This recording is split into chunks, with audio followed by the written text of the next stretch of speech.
Welcome to Pindar Poetry. We hope you learned something new. In this video, I will explain how to make a chewy candy. First, gather all your ingredients like sugar, corn syrup, and butter.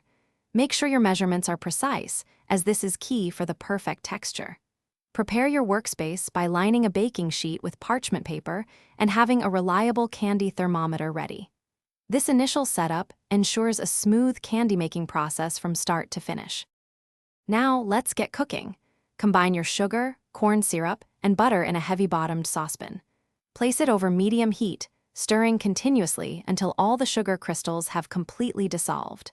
Then, insert your candy thermometer and continue cooking without stirring until the mixture reaches precisely 245 degrees Fahrenheit. This critical temperature ensures your candy will set with the perfect chewy consistency. Once your candy reaches temperature, carefully pour the hot mixture onto your prepared parchment-lined surface. Allow it to cool for a few minutes until it's warm enough to handle but not too hot.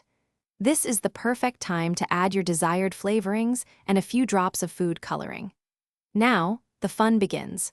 Start stretching and pulling the candy, incorporating air to develop that signature chewy texture. Keep stretching and folding the candy until it transforms from translucent to opaque and becomes quite firm. This process can take about 10 to 15 minutes. Next, roll the candy into long, even ropes, then use a sharp knife or scissors to cut them into individual, bite-sized pieces. Remember to check the description for a link to the Owala water bottle and other great deals.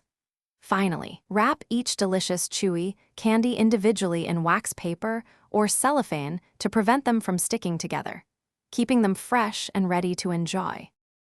Thanks for watching. Consider subscribing if we helped you.